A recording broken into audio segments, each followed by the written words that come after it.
My name is Elena, and 3 years ago, I tied the knot with Logan, believing we shared the same vision for our future. We settled into a luxurious apartment at the pinnacle of a towering skyscraper in the bustling city center. The view was mesmerizing, and I cherished the moments spent by the expansive windows each evening, watching the sunset drape the cityscape in golden hues. I held a prominent position as the finance department head at a media production company. My career was rapidly ascending, demanding my commitment to ensure a prosperous future for us both. However, my unwavering focus on work began to strain our home life. "Elena, you're hardly ever home," Logan lamented one night as I entered our home close to 10 p.m. "What's the use of this stunning apartment if you can't enjoy it?" Exhausted, I placed my briefcase down. "Logan, we've gone over this before. My career is crucial, not just for me but for us. It's what supports this lifestyle." Before he could mention his mother's opinions, I swiftly interjected, "I'm not interested in conforming to the role your mother envisions for me." Logan's expression grew somber. "Maybe you should care, she's family," I retorted firmly. "And so am I. You knew my priorities when we married. Career first, then family." That night, as I lay awake, I sensed the growing rift between us, exacerbated by his mother's influence. Yet, I was resolved to persevere. I had come too far to back down now. The next day, my boss, Mr. Arthur, beckoned me into his office with promising news. "Elena, we're merging with a major company from another city, and I want you to lead the new department." My heart leaped at the opportunity. "That's wonderful, Mr. Arthur. I appreciate your confidence in me." He cautioned, "This role will be demanding. Can you commit fully?" Without hesitation, I assured him, "Absolutely, sir. I'm ready for this challenge." Eager to share the good news with Logan, I stopped by our favorite restaurant for a celebratory dinner. I set the table meticulously with our finest china, lit candles, and awaited his arrival. However, his mood was visibly sour. "What's all this?" he queried, scanning the setup with suspicion. My excitement spilled over as I exclaimed, "I'm up for a major promotion. This could mean a new house, global travel, endless possibilities." He cut me off, his tone icy. "And more hours at work? When will us become a priority?" "I am prioritizing us," I insisted. "This is for our future." He scoffed. "What future? You're never here. This apartment is always a mess. I'm fed up with takeout." Without another word, Logan retreated to his office and slammed the door. I sat alone, the meal before me cooling off, the apartment's opulence overshadowed by the chaos. 3 weeks after hiring a housekeeper, I noticed a remarkable transformation. Our home was immaculate. This small adjustment seemed a trivial sacrifice for the sake of my career advancement and, hopefully, a step towards mending our strained relationship. We had started to enjoy the benefits of having a housekeeper, with delicious dinners ready each evening, but this change didn't seem to soften Logan's growing discontent. "Found a way to replace yourself at home, too?" he quipped bitterly as we sat for dinner one night. I kept my voice light, hoping to ease the tension. I thought it would help us both, keeping the apartment tidy and ensuring we have nice meals to come home to. "But that's not the problem, is it, Elena?" Logan interrupted, his voice raised as he slammed his fork down. "What's next? Finding someone to replace you in other parts of our life." His words felt like a physical blow. "That's uncalled for," I replied quietly, shocked by his harshness. "Uncalled for? Let's talk about what's uncalled for." Logan stood, his chair scraping back violently. "It's uncalled for to always come back to an empty house. It's uncalled for to have a wife more committed to her job than her family." He left the room abruptly, leaving me alone with my thoughts and a heavy heart. In the following weeks, our home was filled with cold silences and sharp exchanges, making every interaction a minefield. My focus on my work, driven by the ambition for promotion, meant I was barely aware of the deepening rift between us. Deciding to break the cycle, I seized a rare day off as an opportunity for reconciliation. I sent Logan a message, filled with hope, planning a romantic dinner tonight, complete with your favorite dessert. He read it but didn't respond. I interpreted his silence as consent and went ahead with the preparations. I decorated the dining table with candles, selected fine wine, dressed in my best outfit, and waited eagerly for him. My anticipation turned to dismay when Logan walked in, not alone, but with his mother, Addison, in tow. "Oh, Elena, what a surprise," Addison cooed, her tone dripping with feigned sweetness. "Were you expecting company?" I forced a smile. I wanted to surprise Logan with a nice dinner. "I wasn't aware you'd be joining us." "Well, I hope there's enough for 3, Addison said, making herself comfortable at the table set for 2.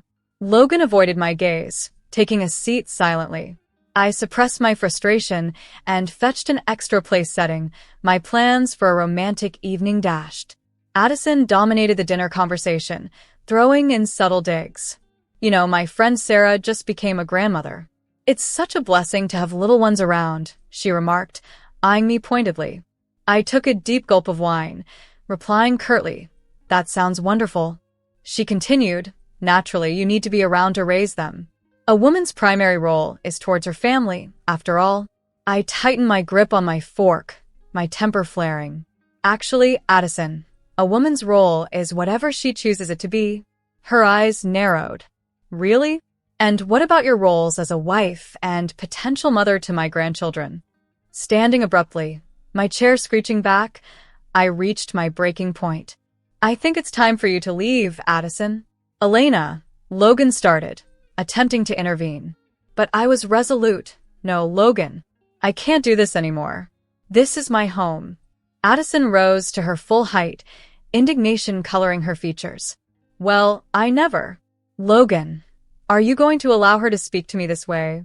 After they departed, I poured myself another glass of wine and collapsed onto the couch, the evening's dreams dissolving around me. In my elegant dress, amid the dwindling candlelight and untouched food, I pondered a distressing thought. Was this the start of our unraveling? The following morning brought an empty house. A note on the kitchen counter revealed that Logan had gone to stay with his mother to clear his head. My hands trembled as I crumpled the note, tossing it away, a whirlwind of anger and sorrow swirling within me. Days turned into weeks with Logan away, and upon his return, the distance between us had only grown. We navigated around each other like 4 strangers, exchanging minimal words. I reassured myself that we just needed time to adjust, but deep down, unease gnawed at me. Then, one evening after a grueling day of meetings, I returned home to a startling scene. A floral, cloying scent wafted through the air as I opened the door, and there, in our living room, was Addison, in a bathrobe and slippers, looking unsettlingly at ease. "What's going on here?"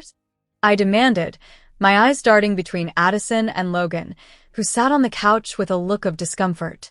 Addison's smile was tight, unconvincing.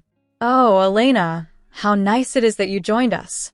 We were just discussing dinner plans." "Dinner plans?" My voice climbed in pitch. "And why are you dressed like you live here?" Logan inhaled deeply, his next words hitting me like a ton of bricks. "Mom's going to be staying with us for a while. I'm tired of being alone all the time, and since you're hardly ever here," I was speechless. "You invited your mother to live with us without discussing it with me? If you were ever home, maybe we could have talked about it," Logan retorted sharply. I turned to Addison, who wore a smug look as she observed our confrontation. "This is my home. You can't just move in here." Addison's expression hardened. "Your home? This is my son's home too, and if he wants me here, then here I'll stay." "Get out," I said, my voice low and menacing. Logan stepped in front of me. "If you don't like it, Elena, you can leave."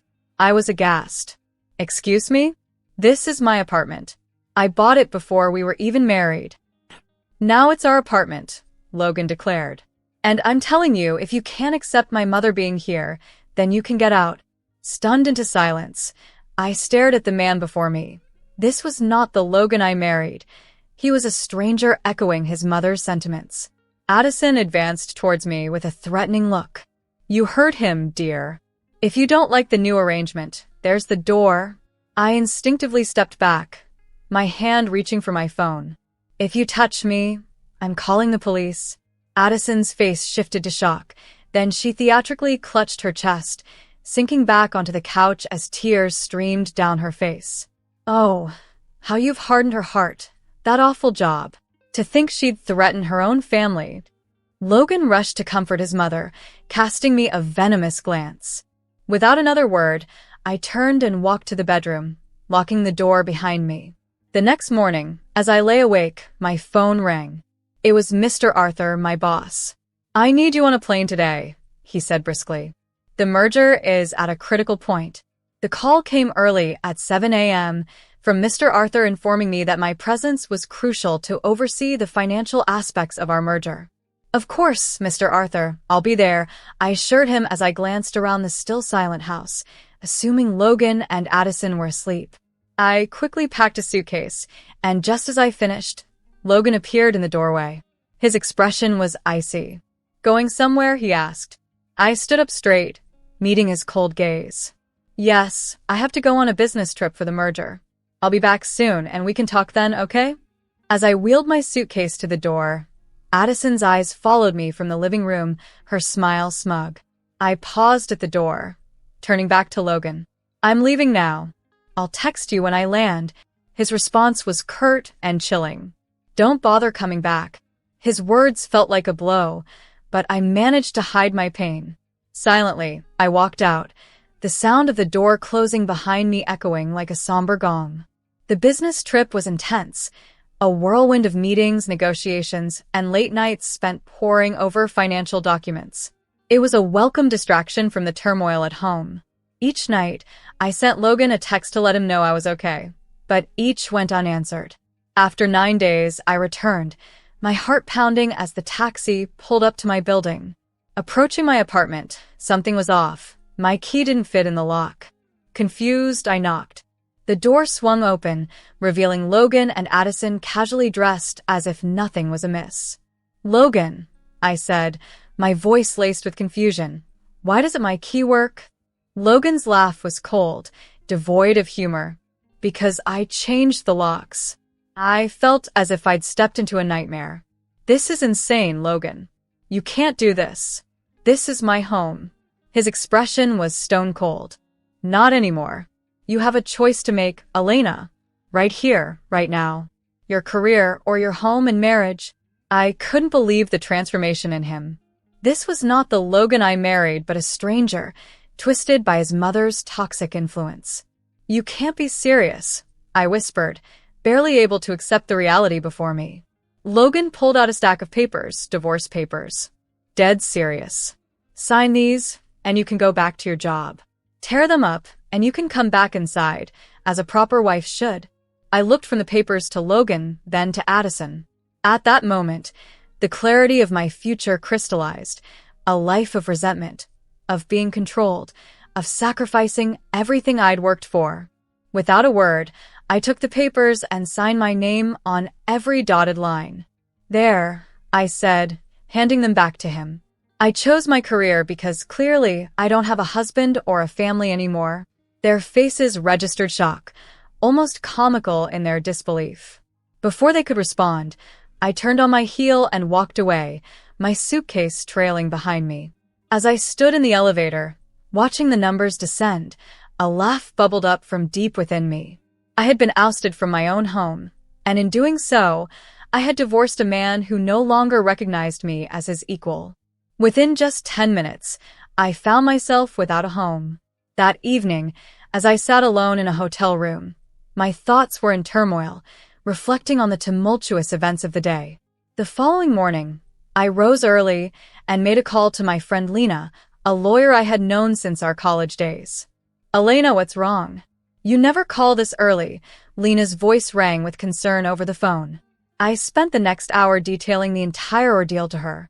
After I finished, there was a brief silence from her end before she finally spoke, her tone steady and reassuring. "Elena, the apartment you bought, was it before your marriage?" she inquired. "Yes," I replied. "In that case, it's usually regarded as separate property, not marital property. It shouldn't be divided in the divorce." Relief swept through me. Newly energized, I threw myself into my work with renewed vigor, focusing on a major merger at my job. Despite the long hours, which often saw me sleeping on my office couch instead of returning to the hotel, I pressed on. A few days later, Maria, a realtor and another longtime friend, called me. Her voice was laden with worry. "Elena, honey, are you alright? I just saw Logan's posts online. He's saying quite unpleasant things about you." "What kind of things?" I asked, a knot forming in my stomach. Maria hesitated, then said, "He's labeling you a heartless career woman and is talking about suing for alimony and trying to claim the apartment in the divorce." I laughed bitterly. "Let him try. The apartment is mine, and he knows it." After ending the call with Maria, I sat at my desk, my thoughts racing. Logan was attempting to tarnish my reputation, portraying me as the villain in our saga. I couldn't let him succeed. Picking up the phone, I dialed Mr. Arthur's number. After I outlined the situation to him, he responded with a supportive tone.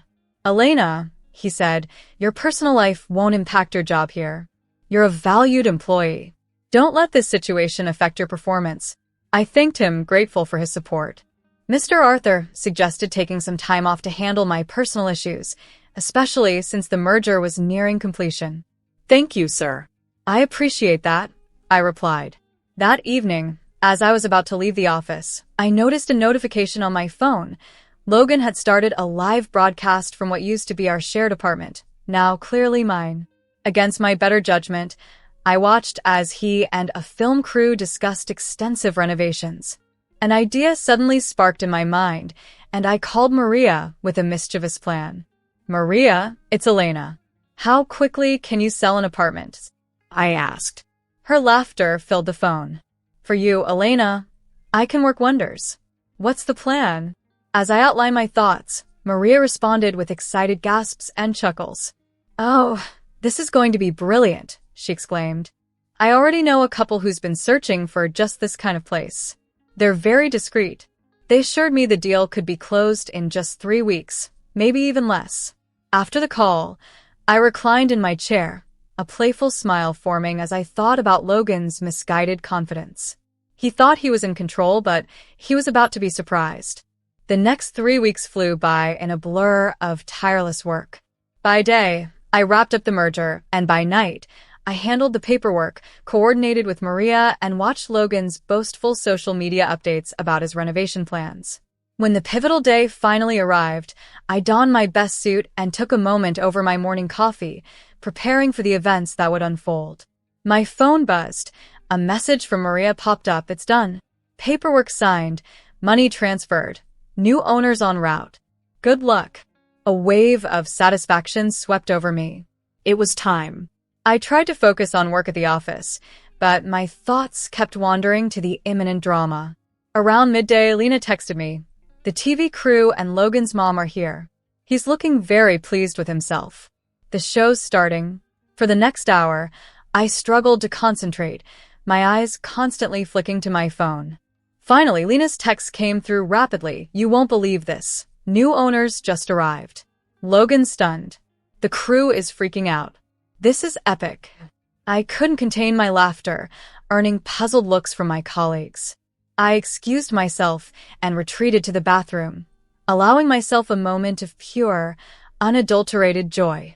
Returning to my desk, I found an email from Lena containing a video link. With trembling hands, I clicked it. The video opened with Logan in the center of what used to be our apartment, now just mine, grandly discussing his plans while his mother hovered smugly in the background. Suddenly, a commotion off-camera drew everyone's attention. The camera swung to capture a well-dressed couple entering, followed by Maria holding documents. "Excuse me," the man said politely yet assertively, "but I believe you're in our apartment." Logan's face morphed from confusion to annoyance. "Your apartment? This is my home," he blustered. Maria stepped forward, her professional demeanor intact. "Actually, Mr. Anderson, this apartment now legally belongs to my clients. The sale was finalized this morning." The camera captured Logan's shock as he processed the reality, from confusion to disbelief, then to anger. "Sale? What sale? Elena couldn't have sold this apartment without my permission." "Actually," Maria replied, her smile unwavering. She could, and she did. The apartment was in her name, purchased before your marriage. She had every right to sell it. The scene dissolved into chaos. Logan yelling, his mother dramatically wailing, and the TV crew debating the use of the footage.